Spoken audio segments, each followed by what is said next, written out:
बिस्मिल्लाहिर्रहमानिर्रहीम। अस्सलाम वालेकुम फ्रेंड्स, उम्मीद है आप लोग खैरियत से होंगे। आज जो मैं दाल बना रही हूँ वो है माश की। इंतहाई आसान रेसिपी है, बहुत कम वक्त में पक जाती है, मज़ेदार होती है।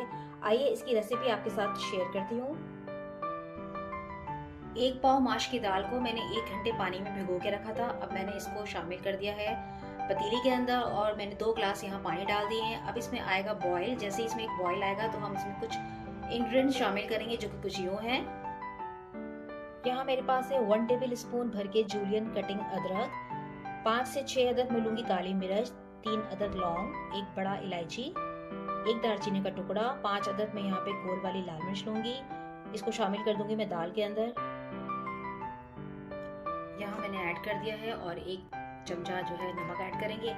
अब हम इसको करेंगे कवर और इसको तकरीबन 15 से 20 मिनट पकाएंगे। जब हमारी दाल गल जाएगी तो हम बाकी का स्टेप बताएंगे आपको। तो मिलते हैं कुछ लम्हों बाद। दाल को जायकेदार और गार्निश करने के लिए मैं इस्तेमाल करूंगी 1 हरी मिर्च, जिसे मैंने बारीक चॉप किया है, जूलियन कटिंग अदरक है 1 टेबल स्पून भर के, कुछ हरा धनिया है, पुदीना के पत्ते हैं मेरे पास और 1 लेमन है।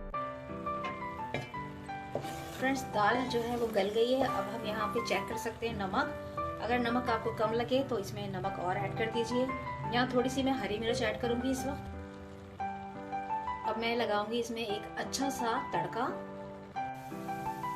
यहाँ मैं भगार तैयार कर रही हूँ। 1 छोटा प्याज लिया है मैंने दरमियानी साइज का और 2 मैंने गोल लाल मिर्च डाली है। जैसे ही ये गोल्डन ब्राउन होगा तो मैं इसको दाल में डाल दूंगी।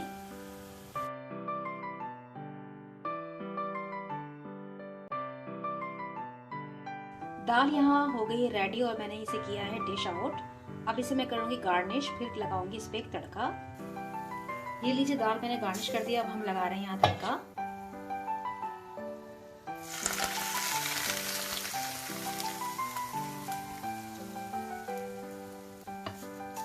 जबरदस्त खुशबू आ रही है, माशाल्लाह माशाल्लाह माशाल्लाह, क्या बात है। बहुत ही अच्छी दाल बनी है और इसको मैंने गार्निश भी कर लिया है बहुत अच्छे तरीके से। इसमें मैंने प्याज का बघार लगाया है और गोल मिर्च का, लेमन, धनिया, हरा धनिया, पुदीना और अदरक और हरी मिर्च से इसे मैंने गार्निश किया है टमाटर और प्याज के साथ। इसको सादी रोटी के साथ आप खाएं, चपाती के साथ, बहुत मज़ा देगा आपको, बहुत मज़ेदार है।